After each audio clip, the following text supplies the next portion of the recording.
Because though just 48 hours ago, US imposed sanctions on Ethiopia, we don't have details available about the nature of these sanctions, but international companies, multinational companies are becoming reluctant to invest in Ethiopia. We have seen statements from two companies about their hesitancy to invest in Ethiopia. That is how US sanctions have an impact, viewers, that not only US companies are barred from investing, but other multinational companies, they also don't invest in those countries which are under sanctions mostly. Yes, on Saturday, a consortium of several countries bought a telecommunication license to operate in Ethiopia.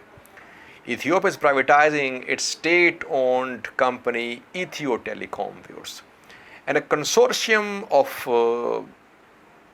Vodafone, Vodacom, Safaricom, and Sumitomo bought a license for 850 million US dollars to operate in Ethiopia.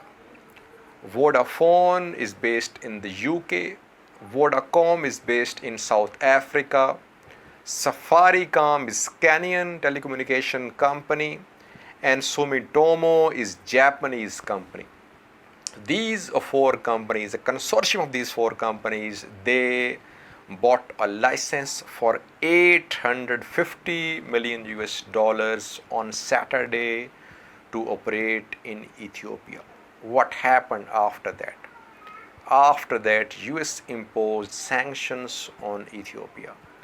Now we have heard statements from Vodafone and from Kenya-based Safaricom, viewers.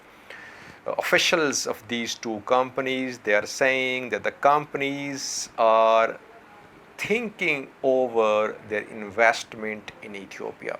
Safaricom is reportedly dropping its interest in investing in telecom sector of Ethiopia. Same is the case with UK-based Vodafone, viewers. So these companies are not US-based companies, but US sanctions, when they are imposed, they have very wide-ranging impact, viewers. While international investment in Ethiopia seems to be in danger, Ethiopian government officials are taking these sanctions very lightly, viewers. Shimelis Abdisa, president of Oromia regional government and an ally of Abiy Ahmed, Prime Minister of Ethiopia, has been heard saying that by these sanctions, Ethiopia would only lose rotten wheat. That is what US is sending to Ethiopia. I'll show you a video clip in which you can hear Shimelis Abdisa saying that Ethiopia would only lose rotten wheat by these sanctions. So Ethiopian officials, Ethiopian leaders are taking these sanctions lightly. But these sanctions can be very tight. We have seen that in Iran, viewers, that though Iran is very rich in oil, it is one of the leading producers of oil. Despite having natural resources, Iranian economy suffered a lot, viewers. And Iran struck a deal with JCPOA, with European partners, with European countries and the US. And Iran was willing to stop the enrichment of uranium for some relief in sanctions. Sanctions can be very tight, viewers, but Ethiopian government has rejected these sanctions. In tomorrow's video, we'll discuss in detail about the question why US has imposed sanctions on Ethiopia. Another development is from Tigray. Ethiopian government has issued a statement. The statement says that since the start of war in Tigray on November 4, Tigray People Liberation Front has killed 22 civilians who were working with provisional administration of Tigray. 22 have been kidnapped and 4 have been wounded.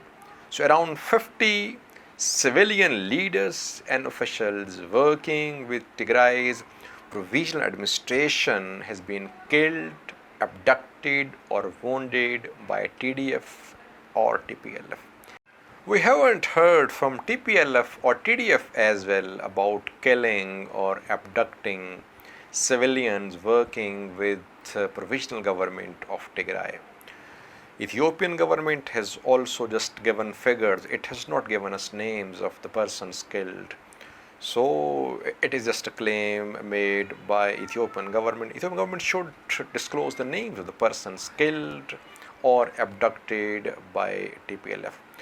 Last news story is from Eritrea. As expected, Eritrea has rejected US sanctions. A statement has been issued by Foreign Ministry of Eritrea. Eritrea says that the 24th of May is celebrated as the Independence Day of Eritrea. On this day, US imposed sanctions on Eritrea. While the world is fighting coronavirus pandemic and countries need support, US is imposing sanctions on countries like Eritrea and Ethiopia. The statement repeats the same story that TPLF stormed Northern Command, and TPLF's main target was the government of Ethiopia and Eritrea. After storming Northern Command, TPLF and TDF wanted to take control of Ethiopian government and attack Eritrea. That is why Eritrea in self-defense acted and its forces entered Tigray. But 6 months have passed, viewers. So if Eritrea acted in self-defense, 6 months have passed, and now is TDF now a threat to Eritrea? If Eritrean forces are not withdrawing from Tigray, it means that they see TDF as a threat now, after 6 months of this war, viewers.